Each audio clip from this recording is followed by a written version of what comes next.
अस्सलाम वालेकुम जी। Cricket logy YouTube channel पे एक बार फिर से हम आपकी खिदमत में हाजिर हुए हैं और आज बड़े अहम और बड़े संगीन मौजू के ऊपर जो है वो बात करने के लिए आए हैं। तो टॉपिक जो है वो हमारा आज का यही है कि शायद बहुत सारे लोग जो हैं वो इस टॉपिक को कुछ अलग रंग दें या कुछ और समझें, लेकिन जो हकीकत है उसको जुटलाया नहीं जा सकता। और हकीकत इस वक्त जो है वो यही है कि बाबर आजम अपने कैरियर के सबसे बदतरीन दौर से गुजर रहे हैं और अब उन्हें जो है वो बड़ी संजीदगी के साथ अपने फ्यूचर के बारे में सोचना पड़ेगा। मेरे ख्याल में तो अगर देखा जाए, स्टैट्स ही लोग दिखाते हैं मोस्टली। अगर स्टैट्स के मुताबिक ही देखा जाए तो शायद इस वक्त T20 वर्ल्ड कप के लिए मेरिट के ऊपर बाबर आजम की पाकिस्तान टीम में जगह भी नहीं बन रही। शायद लोग उसको जो है वो कंपेयर करेंगे जी, कोई परफॉर्मेंस तो उनसे बिग बैश में नहीं हुई। लेकिन सवालिया निशान यही है कि बिल्कुल वाकई बात ठीक है कि बिग बैश में बाबर आजम से परफॉर्म नहीं हुआ। वर्ल्ड कप जो है वो श्रीलंका की कंडीशंस में है और श्रीलंकन कंडीशंस जो है वो स्पिन को फेवर करती हैं, जबकि जो ऑस्ट्रेलियन कंडीशंस हैं वो फास्ट बॉलर्स के लिए साजगार होती हैं। लेकिन आज भी क्वालिफायर में जिस तरीके के साथ बाबर आजम कूपर कॉनली के अगेंस्ट आउट हुए हैं, बेशक स्टंप हुए हैं, लेकिन पहली दो गेंदें जिन्होंने जिस तरीके के साथ फेस की हैं, इससे कबल भी क्रिस ग्रीन यानी कि स्पिन के अगेंस्ट मोस्टली जो है वो बाबर आजम आउट हुए हैं बिग बैश लीग में भी। हालांकि वो कंडीशंस जो हैं वो तो स्पिन को बिल्कुल भी फेवर नहीं करती। लेकिन अगर सीना कंट्रीज में भी जाके अगर स्पिन के अगेंस्ट बाबर आजम जो है वो एक्सपोज हो रहे हैं, तो इस बात को जो है वो समझ लेना चाहिए कि Babar Azam never look comfortable against spin. उनका कैरियर जो है वो इस बात की ज़मानत है कि स्पिन के अगेंस्ट कभी भी बाबर आजम जो है वो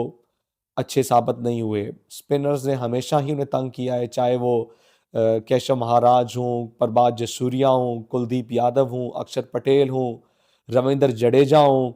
या उसके अलावा जो है वो इवन कि अगर हम एसोसिएट कंट्रीज़ में भी देखें तो वहाँ पे भी आर्यन डट जो कि स्पिनर है नीदरलैंड के, उन्होंने भी काफ़ी ज़्यादा तंग किया है बाबर आजम को। आदिल रशीद ने बहुत ज़्यादा तंग किया है। तो यानी कि स्पिन जो है ये शुरू से ही एक कमज़ोरी, एक वीकनेस रही है बाबर आजम की, और उसके ऊपर जो है वो कुछ ज़्यादा काम करते हुए भी हमने बाबर आजम को नहीं देखा। चाहे PSL हो, वहाँ पे भी स्पिन के अगेंस्ट जो है वो स्ट्रगल करते हुए दिखाई दिए। तो मेरे ख्याल में अब एक ऐसा ज़िंदगी का मोड़ आ गया है, बाबर आजम के कैरियर का एक ऐसा मोड़ आ गया कि जहाँ पे बाबर आजम को संजीदगी के साथ कुछ सोचना होगा कि उनका फ्यूचर क्या है और वो फ्यूचर को कैसे बेहतर बना सकते हैं, क्योंकि अभी उनकी काफ़ी ज़्यादा क्रिकेट जो है वो बाकी है।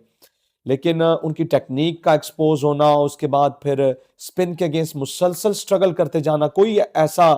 प्लेटफॉर्म नजर नहीं आया जहां पर हमने देखा हो कि बाबर आजम ने जो है वो कोशिश की हो कि वो स्पिन के अगेंस्ट खुद को बेहतर बना सके। तो शायद मेरे ख्याल में बाबर आजम को जो है वो अब यहाँ पे कुछ ब्रेक लेनी चाहिए। इससे पहले कहा जा रहा था कि शायद ये बिग बैश जो है ये काफी सारे प्लेयर्स के लिए मेक और ब्रेक मोमेंट है, लेकिन ये मोस्टली पाकिस्तानी प्लेयर्स के लिए ये ब्रेक ही साबित हुई है। मेक कोई नहीं कर पाया, इससे फायदा कोई नहीं उठा पाया, चाहे रिजवान हो, शाहीन हो, या उसके अलावा जो है वो बाबर आजम हो। तो मेरे ख्याल में जिस तरह माजी में भी हमने देखा है काफ़ी सारे प्लेयर्स ने जो है वो ब्रेक ली है और ब्रेक का काफ़ी ज़्यादा फ़ायदा भी उन्हें हुआ है, जिसमें रिसेंटली एक रोशन मिसाल हमारे सामने क्विंटन डिकॉक की है, जिन्होंने जो है वो साल डेढ़ साल जो है वो ब्रेक ली, लेकिन उसके बाद दोबारा से बिल्कुल फ्रेश माइंडसेट के साथ आए हैं और आकर जो है वो दोबारा से पहले ही की तरह उन्होंने परफॉर्म करना शुरू कर दिया है। तो शायद मेरे ख्याल में बाबर आजम को भी कुछ ऐसा बोल्ड स्टेप लेना होगा कि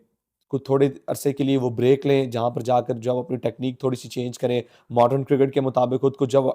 एडजस्ट करने की कोशिश करें। क्योंकि अगर स्टीव स्मिथ एक माने हुए, एक मंजे हुए टेस्ट बैटर अगर खुद को T20 मूड में जो है वो ऑन कर सकते हैं, उसमें अडॉप्ट कर सकते हैं, तो व्हाई नॉट बाबर आजम। तो ये एक आज का अहम टॉपिक था जिसके ऊपर मैंने जो है वो बात करना मुनासिब समझी है। और आप भी अपनी राय का जब इजहार कर सकते हैं कमेंट सेक्शन में कि क्या